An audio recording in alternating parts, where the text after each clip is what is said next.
ശബരിമലയിൽ നിന്നുള്ള സ്വർണവും പൂജാ വസ്തുക്കളും തിരുവനന്തപുരം UAE കോൺസുലേറ്റിലെ നയതന്ത്ര പാഴ്സൽ വഴി വിദേശത്തേക്ക് കടത്തിയിരിക്കാമെന്ന സാധ്യതയിൽ കേന്ദ്ര ഏജൻസികൾ അന്വേഷണം ആരംഭിച്ചു. കോൺസുലേറ്റിലെ ഉദ്യോഗസ്ഥരായിരുന്ന സ്വപ്ന സുരേഷ്, PS സരിത്ത് എന്നിവരുടെ ഒത്താശയിൽ വിദേശത്തു നിന്നും നയതന്ത്ര പാഴ്സലിൽ തിരുവനന്തപുരം വിമാനത്താവളം വഴി സ്വർണം കള്ളക്കടത്തും നടത്തിയതിൽ മാത്രമാണ് മുൻപ് അന്വേഷണം നടന്നത്. ഇതേ ചാനലിൽ വിദേശത്തേക്ക് പോയ പാഴ്സലുകളിൽ എന്തായിരുന്നുവെന്ന് ഇന്നും വ്യക്തതയില്ലാത്ത സാഹചര്യത്തിലാണ് അന്വേഷണം തുടങ്ങിയത്. ശബരിമലയടക്കമുള്ള ദക്ഷിണേന്ത്യയിലെ ആരാധനാലയങ്ങളിൽ നിന്ന് മോഷണം പോകുന്ന വസ്തുക്കൾ വിദേശത്തേക്ക് കടത്തുന്ന റാക്കറ്റ് കേരളത്തിൽ സജീവമാണെന്നതിന്റെ തെളിവുകൾ പുറത്തുവന്നതോടെയാണ് നയതന്ത്ര ചാനലിലേക്ക് അന്വേഷണം എത്തിയിരിക്കുന്നത്.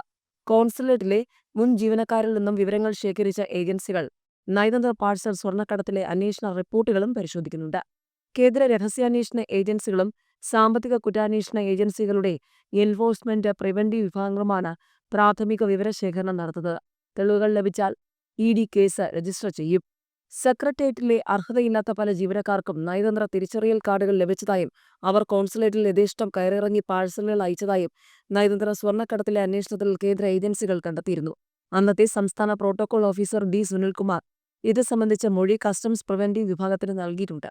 സംസ്ഥാന പ്രോട്ടോകോൾ ഓഫീസറുടെ ഒപ്പും സീലും നിർബന്ധമാക്കിയിട്ടുള്ള നയതന്ത്ര ബാഗേജുകൾ പോലും അതില്ലാതെ ഗ്രീൻ ചാനൽ വഴി കടത്തിവിട്ടിട്ടുണ്ട്. ശബരിമല സ്വർണ്ണ കവർച്ച അന്വേഷണം നേരിട്ട് സർക്കാരിലേക്ക് എത്തുമോ? വരും ദിവസങ്ങളിൽ കൂടുതൽ പേർ ചോദ്യമുനയിലാകുമോ? കടകംപള്ളിയും PS പ്രശാന്തും അടൂർ പ്രകാശുമൊക്കെ പെടുമോ? ചോദ്യങ്ങൾ നിരവധിയാണ്. ഏതായാലും മുൻപ് നടന്ന ചോദ്യം ചെയ്യൽ രഹസ്യമാക്കി വെച്ചു. ഇനി അത് പറ്റില്ല എന്ന് തന്നെയാണ് പ്രതിപക്ഷം ആഞ്ഞടിച്ചുകൊണ്ടിരിക്കുന്നത്. ഇടനിലക്കാരിലും ദേവസ്വം ബോർഡിലും ഉദ്യോഗസ്ഥരിലുമായി ഒതുങ്ങിനിന്ന ശബരിമല സ്വർണ്ണ കവർച്ച കേസിന്റെ അന്വേഷണം ഒടുവിൽ നേരിട്ട് സർക്കാരിലേക്ക് എത്തുകയാണോ എന്നുള്ളതാണ് ചോദ്യം.